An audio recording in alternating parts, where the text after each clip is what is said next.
এই ভর্তাটা এত বেশি মজা যে আজকে হাঁড়ির ভাত একদম টান পড়ে গিয়েছিল। মানে কি বলবো, এত মজা হয়েছে যে ভাতের সাথে আমাদের পরিবারের আর কেউ অন্য কিছু নেয়নি। এত বেশি মজা, একবার যদি ট্রাই না করেন তাহলে মিস করবেন।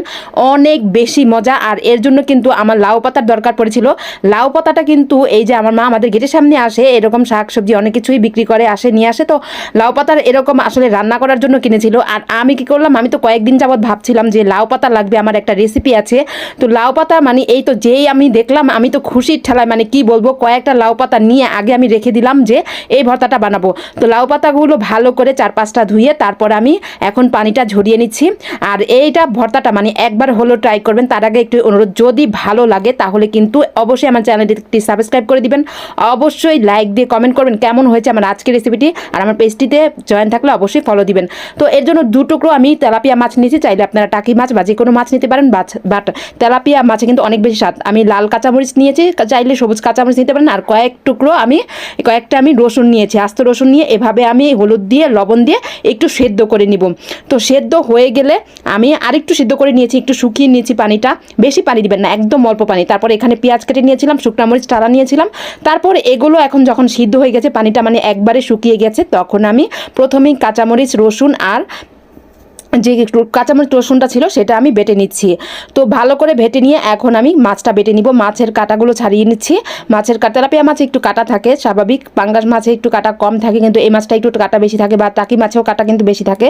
সমস্যা নাই, কাঁটা বেছে একটা জিনিস যদি খেতে গিয়ে যদি একটু কষ্ট করতে হয়, আর যদি রুচি, যাদের মুখে রুচি নেই বিশেষ করে, তাদের কিন্তু এই ভর্তাটা অনেক বেশি মজা লাগবে।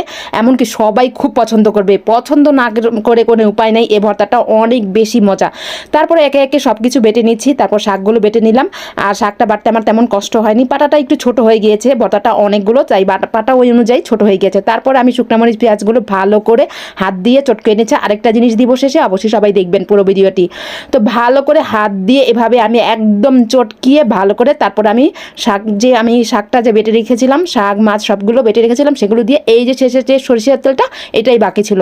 সরিষার তেল দিয়ে একটু লবণ লাগলে দিয়ে দিবেন। তো আমার একটু লবণ লেগেছিল, দিয়ে ভালো করে মেখে মানে আমি বানাচ্ছিলাম আর একটু খেয়ে দেখছিলাম কেমন হয়েছে। মানে কি বলবো, এত বেশি মজা এই ভর্তাটা, অনেক বেশি মজা। তারপর আমি কি করব, আমি ভাত খাবো কি, আমার বোন তো আগে নিয়ে এসেছে, মানে ওর নাকি অনেক ক্ষুধা লেগেছে। তো আমি তো প্লেট তো চেটে পেটে খাচ্ছিলাম, মানে এত বেশি মজা, এটা তো মিস করা যায় না।